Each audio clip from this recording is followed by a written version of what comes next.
नमस्कार विद्यार्थी मित्रों। क्यूरियस माइंड चैनल में मैं सोहेल सर आपका फिर एक मर्तबा स्वागत करता हूं। आज हम देखने जा रहे हैं बड़े भाई साहब इस पाठ का अंतिम पाठ।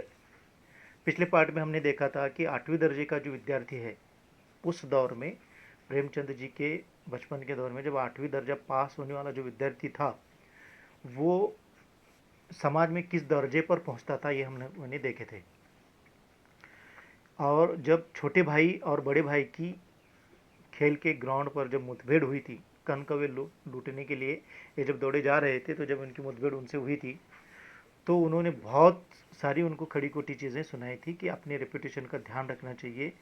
जिस दर्जे में पास होकर मिडिलची लोग यानी डिप्टी तहसीलदार होते हैं, डिप्टी मैजिस्ट्रेट होते हैं, इस लेवल के बच्चे हो तुम, और तुम क्या कर रहे हो, बाजारी लड़कों के साथ खेलने कूदने में और पतंग लूटने में भाग रहे हो और अपना टाइम वेस्ट कर रहे हो, खराब कर रहे हो, समय का दुरुपयोग कर रहे हो।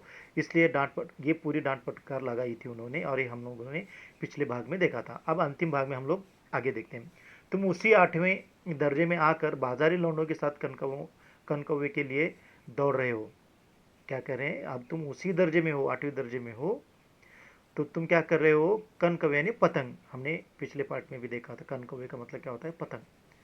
तुम बाजारी लौंडों के साथ क्या कर रहे हो, कन कव्वे लूटने के लिए दौड़े जा रहे हो। यानी जिस समय में तुमको स्टडी करनी चाहिए, अभ्यास करना चाहिए, वो छोड़कर तुम क्या कर रहे हो, टाइम पास कर रहे हो और पतंग को लूटने के चक्कर में अपना टाइम खराब कर रहे हो।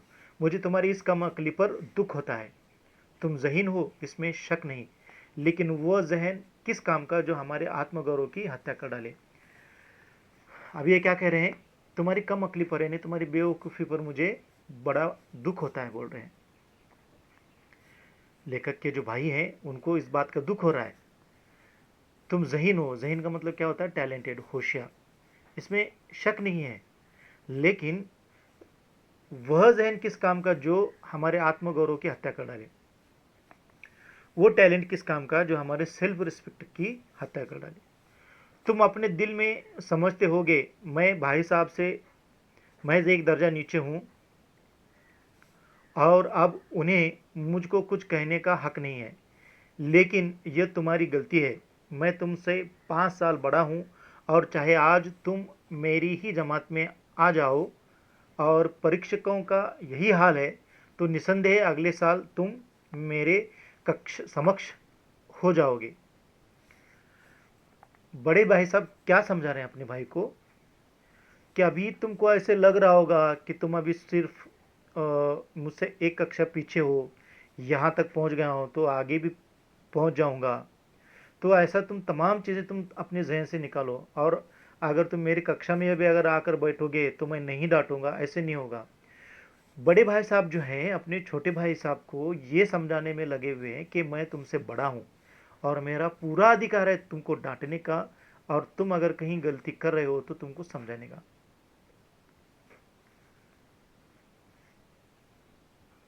मुझे दुनिया का और ज़िंदगी का जो तजुर्बा है तुम उसकी बराबरी नहीं कर सकते, चाहे तुम यमे और डिफिल और डिलीट ही क्यों ना हो जाओ। बड़े भाई साहब अपनी उम्र का अनुभव तजुर्बा बताते हुए क्या कह रहे हैं, तुम उनके अनुभव की बराबरी नहीं कर सकते। किसके अनुभव की बराबरी, लेखक को वो क्या समझा रहे हैं कि तुम बड़े भाई साहब यानी उनका जो उनसे उम्र में जो 5 साल होने के का जो तजुर्बा उनको बता रहे हैं कि मैं तुमसे उम्र में 5 साल का बड़ा हूँ, और 5 साल का बड़ा होने की वजह से मुझे जो अनुभव है वो तुमसे कई ज़्यादा है, उसमें तुम मेरी बराबरी कर नहीं सकते। भले तुम फिर एमए पढ़ लो, फिर डिलीट कर लो या लिटरेचर कर लो, यानी तुम एमए करो यानी मास्टर ऑफ आर्ट्स कर दो, डिप्लोमा इन लिटरेचर कर लो या फिलोसफी पढ़ लो, तुम कितना भी पढ़ लो या मुझसे आगे बढ़ जाओ, लेकिन तुम में और मुझ में जो 5 साल का जो उम्र का जो मैं गैप है, जो तुमसे जो मैं बड़ा हूँ, उसमें तुम मेरी कभी बराबरी नहीं कर सकते। समझ किताबें पढ़ने से नहीं आती, दुनिया देखने से आती है।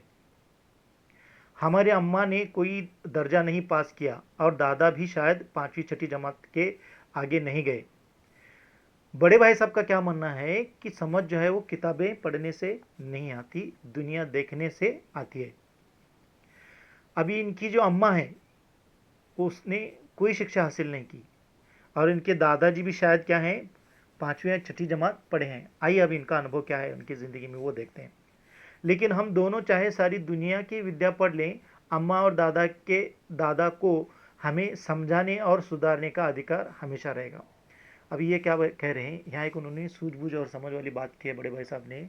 हम चाहें कितना भी एजुकेट हो जाएं, कितने भी कोर्सेज कर लें, कितनी भी डिग्री हासिल कर लें, लेकिन जो हमारे पेरेंट्स हैं, फिर माँ हो, बाप हो, दादा हो, दादी हो, इनका जो अनुभव है हमसे वो हमेशा अधिक रहेगा। और वो हमें हमारी गलती पर सुधारने का जो अधिकार बड़े बुजुर्गों को है वो हमेशा रहेगा, वो कहीं नहीं जाएगा। ये कौन कह रहा है? ये बड़े भाई साहब अपने छोटे भाई को समझाते हुए कह रहे हैं। केवल इसलिए नहीं कि वे हमारे जन्मदाता हैं, बल्कि इसलिए कि उन्हें दुनिया हमसे ज़्यादा तजुर्बा है और रहेगा। ये किस लिए कह रहे हैं? ये इसलिए नहीं कि वो हमारे जन्मदाता हैं, यानी बड़े बुजुर्गों को इसलिए हमको डांटने और फटकारने का अधिकार इसलिए नहीं रहता कि वो हमारे जन्मदाता हैं या उन्होंने हमको पढ़ाया लिखा, इसलिए नहीं। क्योंकि उसको उनको ये अधिकार इसलिए ज़्यादा है क्योंकि उन्होंने दुनिया हमसे ज़्यादा देखी है। अमेरिका में किस तरह की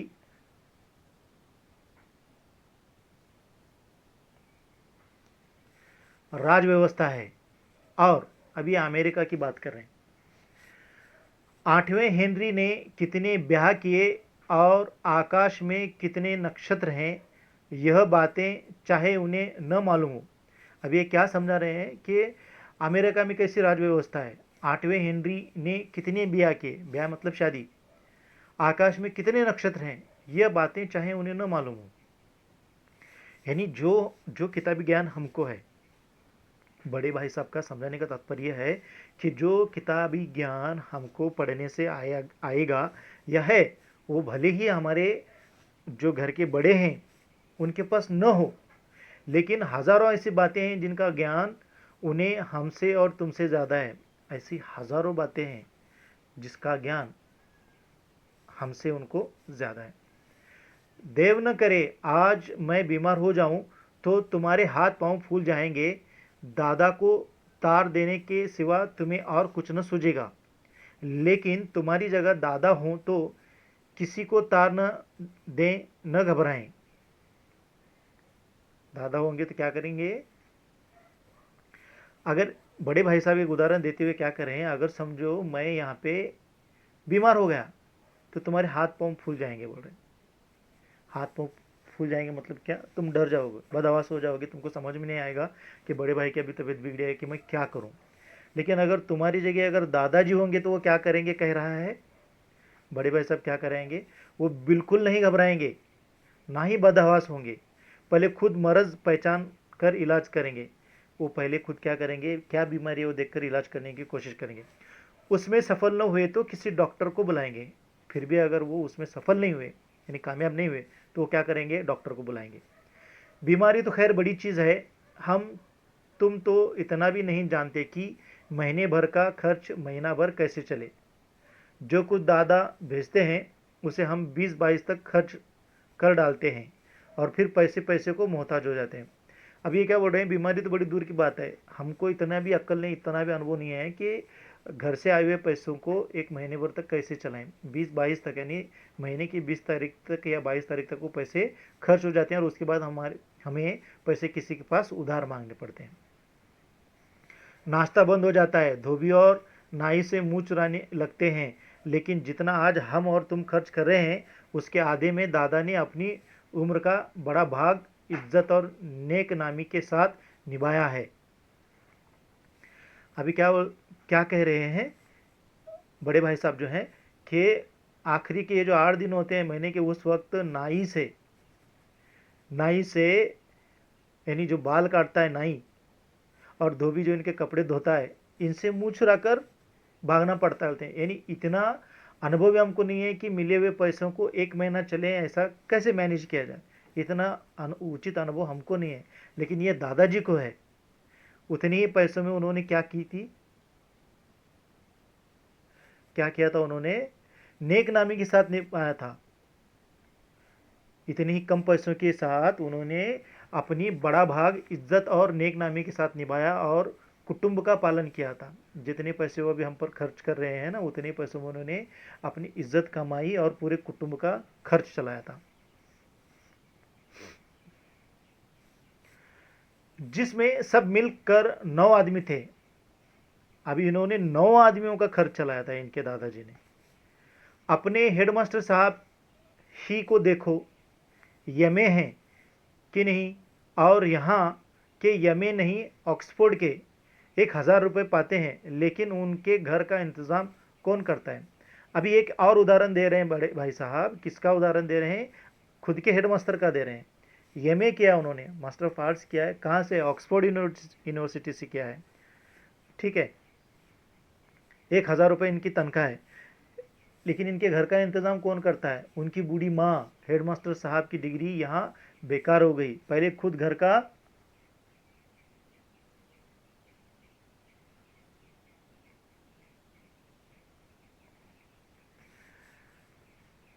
इंतज़ाम करते थे, खर्च पूरा न पड़ता था, कर्जदार रहते थे। जब से उनकी माता जी ने प्रबंध अपने हाथ में ले लिया है, जैसे घर में लक्ष्मी आ गई है। तो भाईजान, यह गरुड़ दिल से निकाल डालो कि तुम मेरे समीप आ गए हो और अब स्वतंत्र हो। मेरे देखते तुम बेरा न चलने पाओगे। इनके बड़े भाई साहब जो हैं वो अपने भाई को समझाते हुए एक उदाहरण वो इस बात का दे रहे हैं। इनके जो हेडमास्टर साहब हैं उनको 1,000 रुपये की तनख्वाह मिलती है, लेकिन जब वो खुद अपने घर खर्च का पूरा सिस्टम चला रहे थे तो वो कर्जदार रहते थे और वो चला नहीं पाते थे। लेकिन इनकी जब बूढ़ी माँ ने इंतज़ाम अपने हाथ में लिया तो वो उन्होंने क्या है, मानो जैसे घर में लक्ष्मी आ गई। लक्ष्मी आ गई मतलब बरकत आ गई, यानी बहुत सारे यानी चीज़ें सेटल हो गई, यानी इनको कर्जा लेने की ज़रूरत नहीं पड़ने लगी। यानी यहाँ पे अनुभव मैटर करता है विद्यार्थी मित्रों। बड़े भाई साहब जो एक चीज़ पर जो बार बार जोर दे रहे हैं वो किस बात का, अपने बड़े होने का। और बड़े जो कहते हैं उनकी बातों को मानने के लिए ये तमाम जो उदाहरण है वो अपने छोटे भाई को दे रहे हैं। और वो क्या समझा रहे हैं, अभी तुम ये मत समझो कि तुम मेरे नज़दीक आ गए हो तो तुम अपने मन मर्जी से कुछ भी करो, तो मैं ये होने नहीं दूंगा, मैं तुमको किसी गलत रास्ते पर चलने नहीं दूंगा। अगर तुम यूं न मानोगे तो मैं इसका प्रयोग भी कर सकता हूं, थप्पड़ दिखाकर यानी हाथ दिखाकर। मैं जानता हूं तुम्हें मेरी बातें जहर लग रही हैं। अभी क्या बोल रहे हैं बड़े भाई साहब जो हैं, अगर तुम मेरी बात इस तरीके से नहीं मानोगे तो मैं तुमको एक चांटा लगाकर भी समझा सकता हूं। मैं अभी बड़े भाई साहब की जो जितनी भी बातें हैं वो हो सकता है तुमको जहर यानी बुरी लग रही है, यानी इंसल्टिंग फील हो रहा होगा। मैं उनकी इस नई युक्ति से नतमस्तक हो गया। अभी छोटे भाई साहब जो हैं वो इतना सब सुनने के बाद क्या कर रहे हैं, इनके नई आइडिया से मैं नतमस्तक हो गया। नतमस्तक हो गया यानी अभी इनको कुछ समझ में नहीं आ रहा क्या करूं या क्या ना करूं। मुझे आज सचमुच अपनी लघुता का अनुभव हुआ है और भाई साहब के प्रति मेरे मन में श्रद्धा उत्पन्न हुई। मैंने सजल आंखों से कहा, हरगिज नहीं।